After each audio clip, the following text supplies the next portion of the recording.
अच्छा, semi conductor lasers हम कल और लेज़र डायोड पढ़ा था, और होमो जंक्शन लेज़र हमने पढ़ी थी।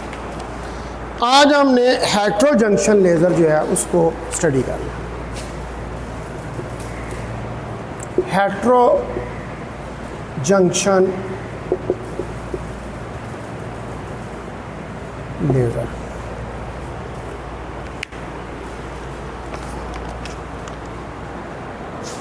तो अगर आप ये चाहते हैं कि किसी थिन रीजन के अंदर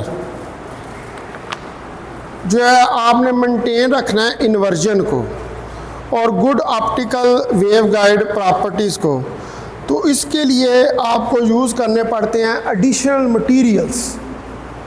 ठीक है, एडिशनल मटेरियल्स यूज़ करने पड़ते हैं लेज़र डिवाइसेस के अंदर, और उन एडिशनल मटेरियल्स के ज़रिए हम ज़्यादा अच्छी और इम्प्रूव्ड लेज़र जो है वो हासिल कर सकते हैं। तो जब आप सैंडविच करते हैं इन मटेरियल्स को डिफरेंट बैंड गैप के साथ और लिमिट देते हैं, जो स्प्रेड होता है कैरियर्स का जो कंटेन कर रही होती है ऑप्टिकल वेव, तो इस किस्म की जो फिर लेज़र बनती है उसको हम हेट्रो जंक्शन। अब हेट्रो का मतलब है कि होमो का मतलब एक, हेट्रो का मतलब एक से ज़्यादा। ठीक है जी। अब जंक्शन और मटेरियल बीच में उसके ऐड कर दी। तो द नीड ऑफ मेंटेनिंग, तो आपको जो नीड है मेंटेन करने की, a thin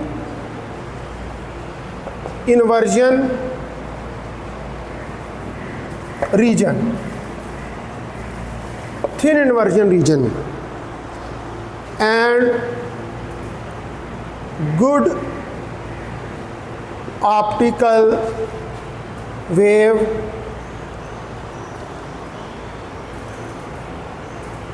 guiding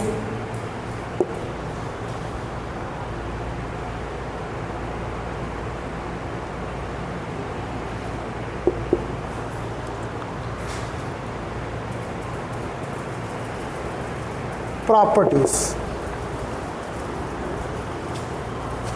lead to use of a additional materials for laser devices.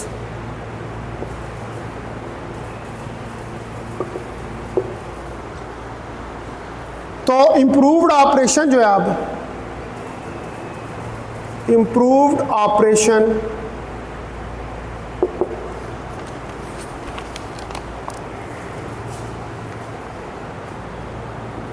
is obtained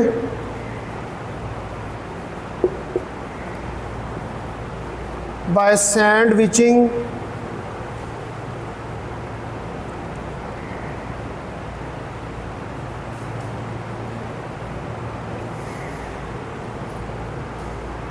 layers or materials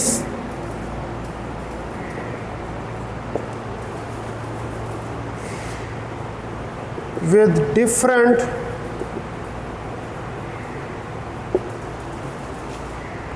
band gap, और इसको लिमिट करते हैं, लिमिटिंग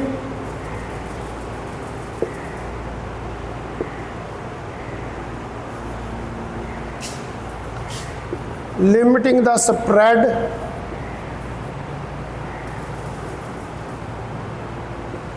of carriers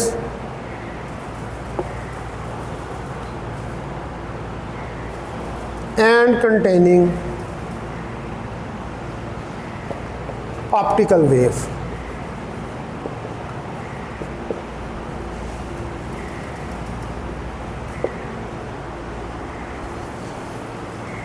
ठीक है जी।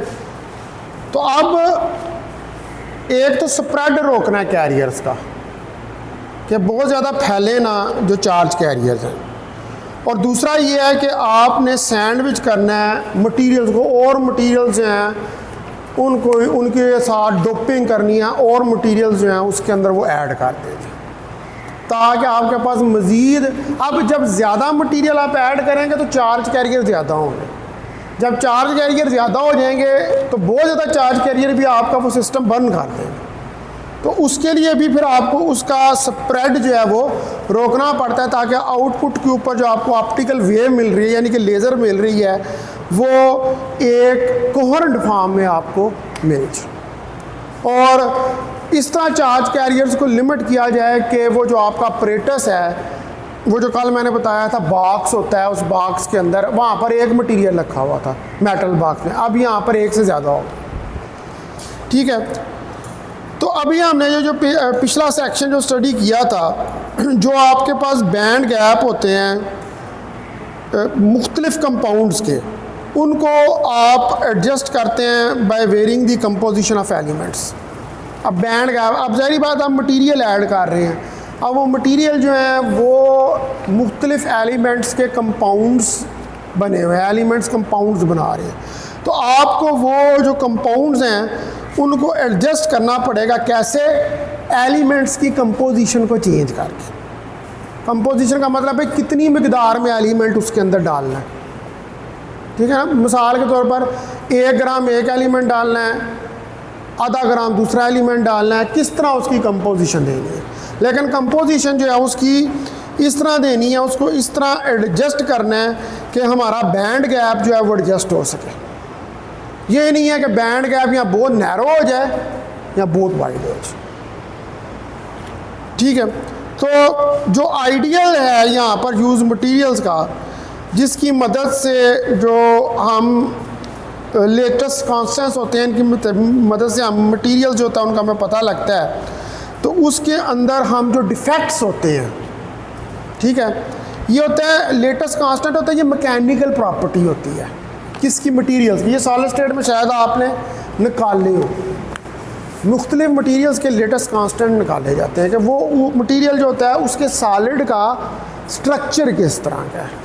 ठीक है, तो वो लेटेस्ट कांस्टेंट कैलकुलेट करके फिर जो डिफेक्ट्स आ रहे होते हैं, जो स्टेट्स होती हैं जंक्शंस की, वो डिफेक्ट्स जो होते हैं उन स्टेट्स ऑफ जंक्शन के अंदर उनको रिमूव किया जाता है। क्योंकि यहाँ पर अब एक मटेरियल नहीं है, एक से ज़्यादा मटेरियल आ गए हैं और वो मटेरियल जो हैं वो आपस में जंक्शन जो है वो बना रहे हैं। तो जो सिंपलेस्ट हेट्रो स्ट्रक्चर्स हैं और उनके अंदर जो होमो जंक्शन लेज़र है, वो होमो स्ट्रक्चर जो है वो गैलियम आर्सेनाइड का है। गैलियम आर्सेनाइड का शायद मैंने कल भी जो है वो जिक्र किया था। ठीक है, तो द सिंपलेस्ट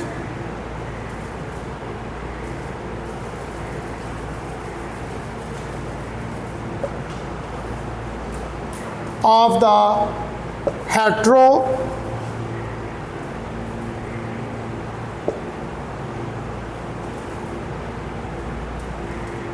structures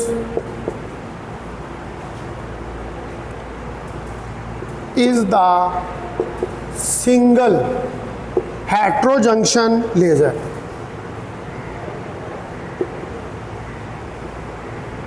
हेट्रोजंक्शन लेज़र, ये एक सिंगल हेट्रोजंक्शन लेज़र है। तो जो हमारे पास होमो स्ट्रक्चर होता है, जो मैंने पीछे डिस्कस किया था, वो होमो स्ट्रक्चर किस पे कंसिस्ट कर रहा होता है? गैलियम आर्सेनाइड पे। इसका ही बना हुआ था ना होमो स्ट्रक्चर, गैलियम आर्सेनाइड का, जहाँ पर पीएन जंक्शन जो है वो लोकेटेड था। अब यहाँ पर एडिशन में गैलियम आर्सेनाइड के साथ एक लेयर जो है एल्युमिनियम गैलियम के AlGa, ये ऐड कर दी जाती है या इसको ग्रो किया जाता है पी रीजन के अंदर। यानी कि जो आपका पीएन जंक्शन है उसके अंदर एक और मज़ीद ये वाला ऐड कर दिया जाता है मटेरियल या कंपाउंड जो है, और उसको पी रीजन के अंदर इसको किस में ग्रो करते हैं? पी रीजन के अंदर।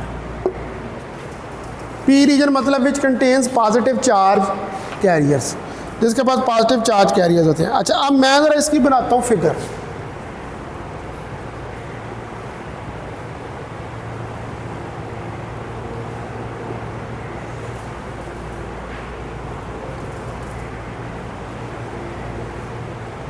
अच्छा, यहाँ पर अब जो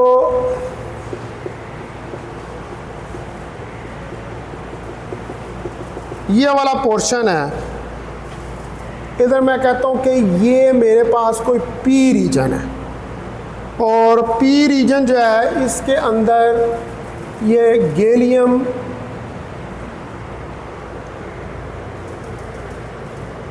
आर्सेनाइड जो है वो है। फिर इस गैलियम आर्सेनाइड के साथ ही यहाँ पर ये पी के अंदर ही फिर गैलियम आर्सेनाइड की लेयर है। ठीक है, ये आपके पास ये भी पी के साथ है। अब इधर इस जगह पर एन के साथ गैलियम आर्सेनाइड की लेयर है, और ये जो यहाँ पर आ रहा है ये मेटल कांटेक्ट है। तो ये सिंगल हेटेरो जंक्शन स्ट्रक्चर है ये वाला। ठीक है जी, इसको क्या कहते हैं? सिंगल हेटेरो जंक्शन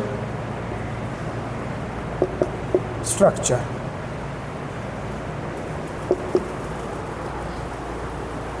और इधर भी ये मेटल कांटेक्ट है, और यहाँ पर भी ये मेटल कांटेक्ट है।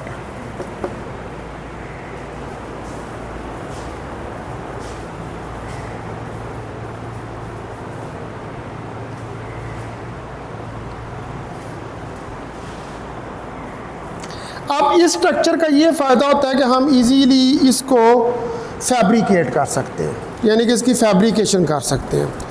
तो जो आपके पास है ये एल्युमिनियम गैलियम आर्सेनाइड, अब ये बन गया ना टोटल एडिशन के बाद। ठीक है, ये इसको आप ग्रो कर सकते हैं, may be grown in an type. इसको भी एन टाइप में ग्रोन किया जा सकता है, और वो एन टाइप में जो होगा वो गैलियम आर्सेनाइड का सबस्ट्रेट होगा। ठीक है, सबस्ट्रेट होता है एक मटेरियल के ऊपर दूसरे मटेरियल को चढ़ा देना। ठीक है, उसको हम सबस्ट्रेट का नाम जो है वो देते हैं। अब अगर आप इसको हीट अप करें तो जो आपने इसके अंदर डोपिंग की हुई है, वो डोपेंट्स जो हैं वो क्या करेंगे, वो डिफ्यूज़ करेंगे फ्रॉम अपर लेवल और to the substrate. Upper level से सबस्ट्रेट के अंदर, सबस्ट्रेट मतलब जहाँ पर दो मटेरियल्स की तहें आपने चढ़ाई हुई हैं, उसको आप सबस्ट्रेट कहते हैं। इसके नतीजे में ये क्रिएट करेगा एक p dope region of gallium arsenide, और थ्रेशोल्ड करंट डेंसिटी जो है इस स्ट्रक्चर के लिए, यानी कि जे जो है थ्रेशोल्ड करंट डेंसिटी इस तरह के स्ट्रक्चर की जो है वो 6000 से लेकर 8000 एम्पेयर पर सेंटीमीटर स्क्वायर के बराबर होती है, और 5 से 10 टाइम्स लोअर होती है देन फॉर होमो स्ट्रक्चर्स। 5 से 10 गुना, 5 से 10 times lower than hetero structure. ठीक है जी, 5 से 10 गुना जो है वो होमो स्ट्रक्चर से लोअर होती है।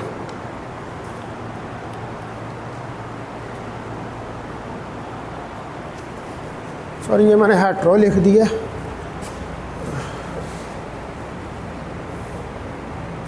होमो है।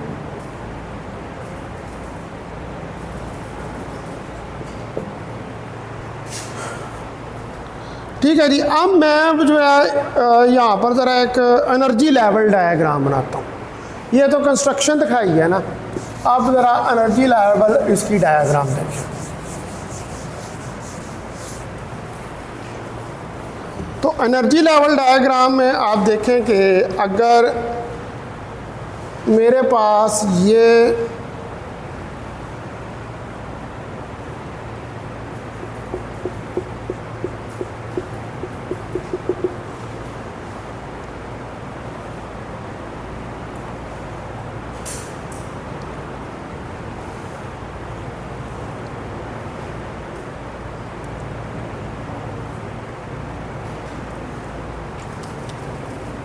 ठीक है जी, यहाँ पर हमारे पास एक ये लेवल है,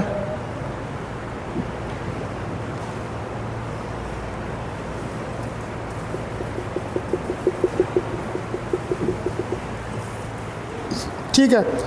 तो इधर से ये ट्रांजिशन हुई और यहाँ से निकला एच एफ का फोटॉन।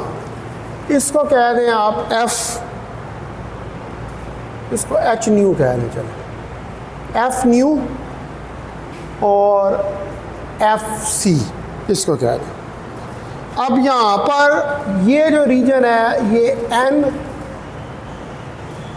गैलियम आर्सेनाइड है, यहाँ पर पी गैलियम आर्सेनाइड है और इस जगह के ऊपर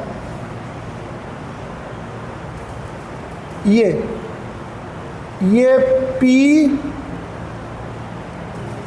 गैलियम एल्युमिनियम आर्सेनाइड जो है ये हमारे पास।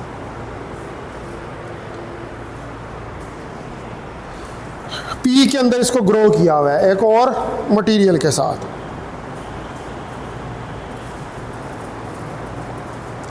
तो ये आपके पास एक हेट्रोस्ट्रक्चर लेज़र की एनर्जी लेवल डायग्राम है।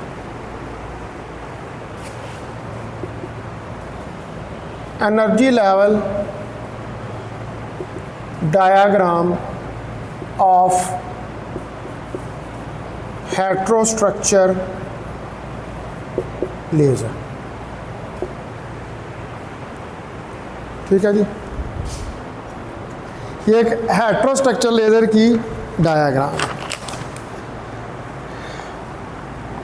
अब अगर आप फर्दर जो है वो ये चाहते हैं कि जो हमारे पास थ्रेशोल्ड करंट है उसको लोअर किया जाए, तो इसको अचीव किया जा सकता है कि आप डबल हेट्रो स्ट्रक्चर यूज़ करें। मतलब और मज़ीद आप उस करंट को रिड्यूस करना चाहते हैं। किसको? अभी तो सिंगल हेट्रो स्ट्रक्चर यूज़ किया है ना, पहले सिर्फ होमो स्ट्रक्चर था, अब उसको मज़ीद करंट को रिड्यूस करना चाहते हैं तो फिर डबल हेट्रो स्ट्रक्चर जो है उसको यूज़ करें। डबल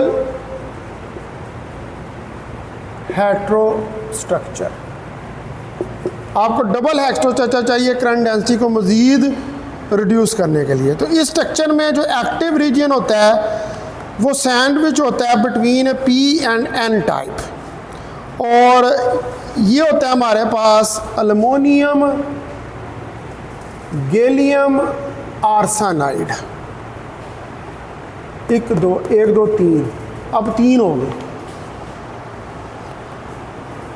ठीक है जी। तो इसको इसके अंदर जो है हम जो है वो लोअर कर देते हैं जो करंट डेंसिटी है इस डबल के अंदर। तो मैं ज़रा इसका भी आपको स्ट्रक्चर बना के दिखाता हूँ।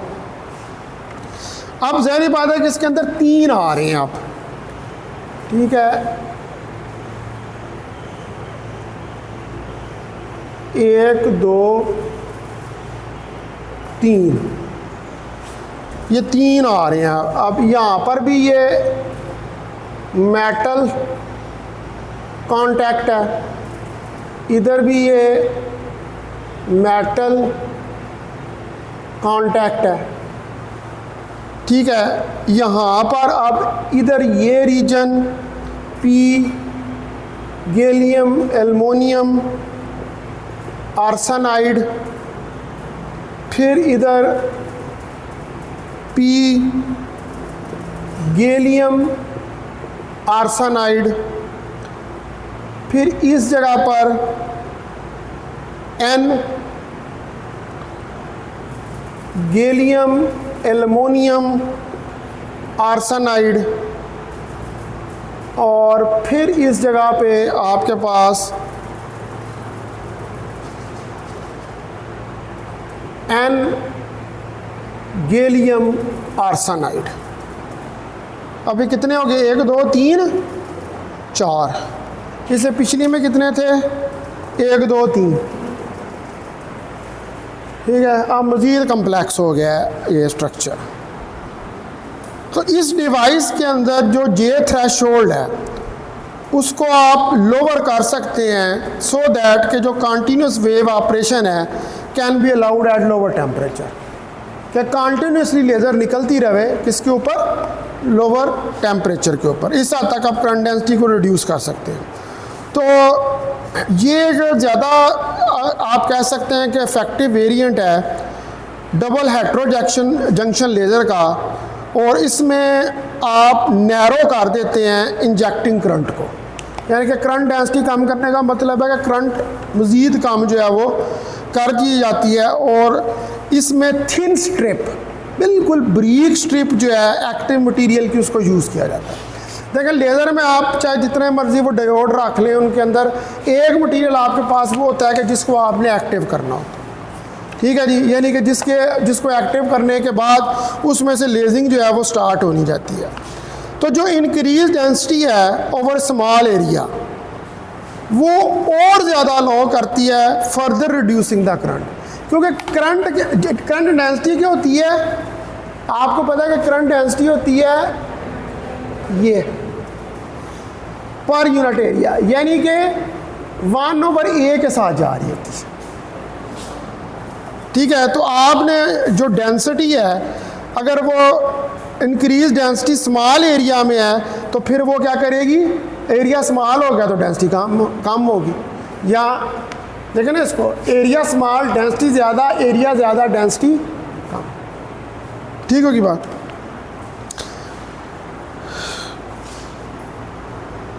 अब जितने भी हमारे पास रिव्यूड लेज़र स्ट्रक्चर्स हैं, चाहे वो हेटेरो जंक्शन हो, चाहे वो होमो जंक्शन हो, चाहे वो डबल हेटेरो जंक्शन हो, जो कैरियर कन्फाइनमेंट है और वेव गाइडिंग जो है वो depend on the same junction two material of different band gap, कि आप वो जो उसके अंदर मटेरियल यूज़ कर रहे हैं उनके क्या बैंड गैप्स।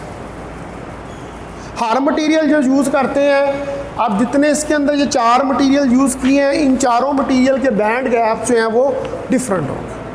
तो इस चीज़ पर डिपेंड करता है कि आपके पास कौन से बैंड गैप जो हैं वो आ रहे हैं।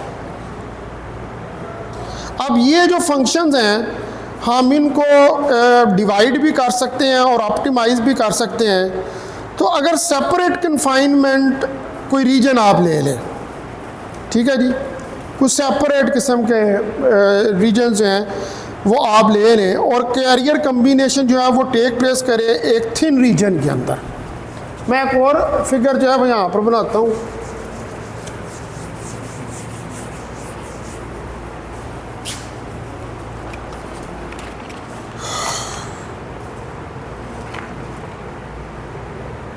ये देखें कि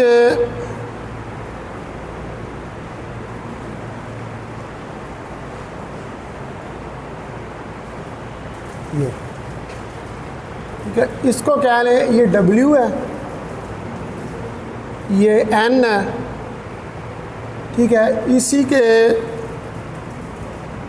ऊपर एक D और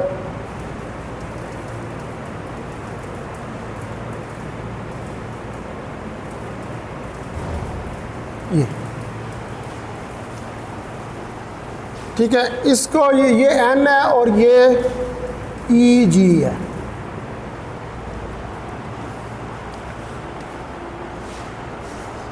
अब ये है कंपाउंड्स हैं जिनको सेपरेट चेंज है in compounds will confine in carrier to the thin region. ये थिन रीजन के अंदर आपने सारे जो हैं वो कन्फाइन किए हुए हैं और वेव गाइडिंग जो है वो टेक प्लेस करती है इन लार्जर रीजन W, इस W के अंदर।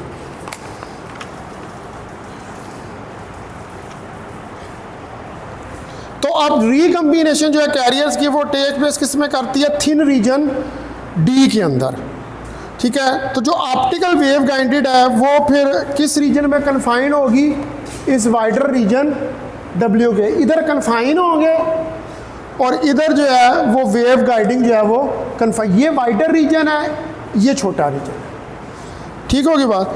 तो अगेन जो है गैलियम आर्सेनाइड और एक और होता है इसके अंदर ALX GA1 AS सिस्टम, ये भी एक और हेट्रो जंक्शन सिस्टम होता है।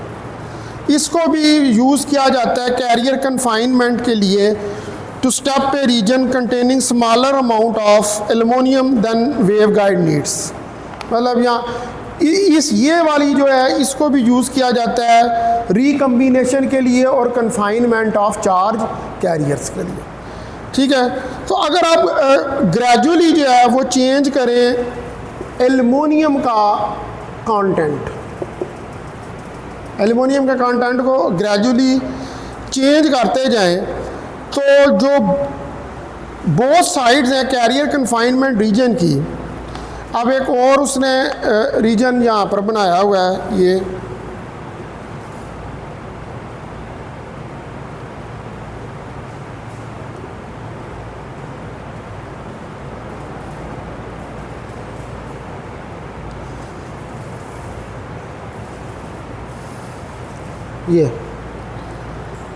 ऑप्टिकल वेव गाइडिंग है और ये N है और इसके ऊपर कन्फाइनमेंट होगी, वो इसका उल्टा हो जाएगा कन्फाइनमेंट।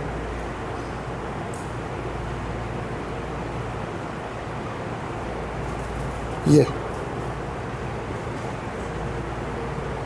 Career confinement,